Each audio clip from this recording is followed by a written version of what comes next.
Ito ang kwento ng buhay ko bilang si Styx Laura Kingsman. Ang tatak ng una kong naging pamilya. Pagtumba sa kapulisan ng aking unang naging linya. Nagpakasakaling sa eskwelahan ko na makuha ang katahimikan na inaasam kong makamit. Sadyang madaya ang mundo kaya puro away lang ulit ang kinahantungan ng aking pagbabalik sa eskwela. Kahit sino pinapalagan humantong man sa gera. Hanggang sa dumating ang oras na most wanted na ako. Ang sikip na ng mundo ko, di na alam saan tatakbo. Subalit nagkaroon ng linaw ang pagiging mapusok. Pumasok ng kapulisan, ito na nga ba ang tuldok ng buhay ko na magulo? Bahala na kung saan tutungo. Basta ang alam ko lang, hindi ako susuko. Subok na ng panahon, hindi sa pagmamayabang. Pag narinig mo ng stick, meron kang kalalagyan. Buhay ko na magulo, kailan ba matatahimik? Di ko maiwasan ang krimen, palaging lumalapit. Sana'y mabigyan ng linaw ang isip ko na malabo. Lagi akong may kaaway kahit saan pa ako magtago. Tulad ng iba, hangat ko lang din ay kapayapaan. Namin ang gustong humarang, namin gustong kumalaban. Pero di ako magpapaargabyado kahit kailan. Dahil laki din ako sa kalye, kaya makipagsabayan. Nakilala ko si Dwight sa paglipas ng panahon. Kasama si Kaisik at kami ang Junior Brothers na ngayon. At dumaan ang mga buwan,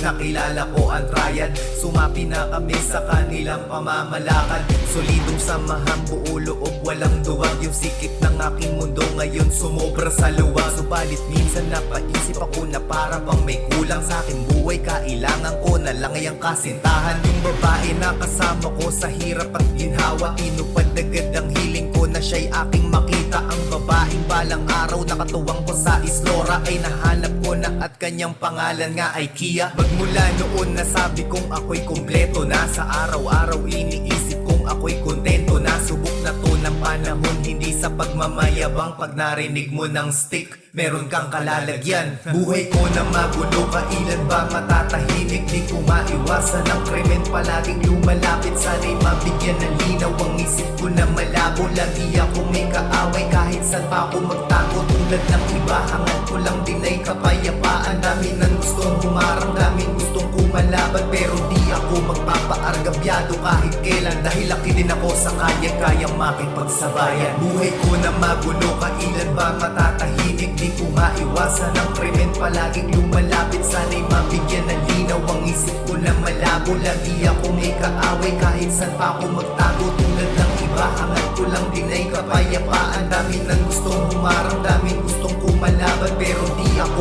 magpapaargabyado kahit kailan. Dahil laki din ako sa kanya, kayang makipagsabayan.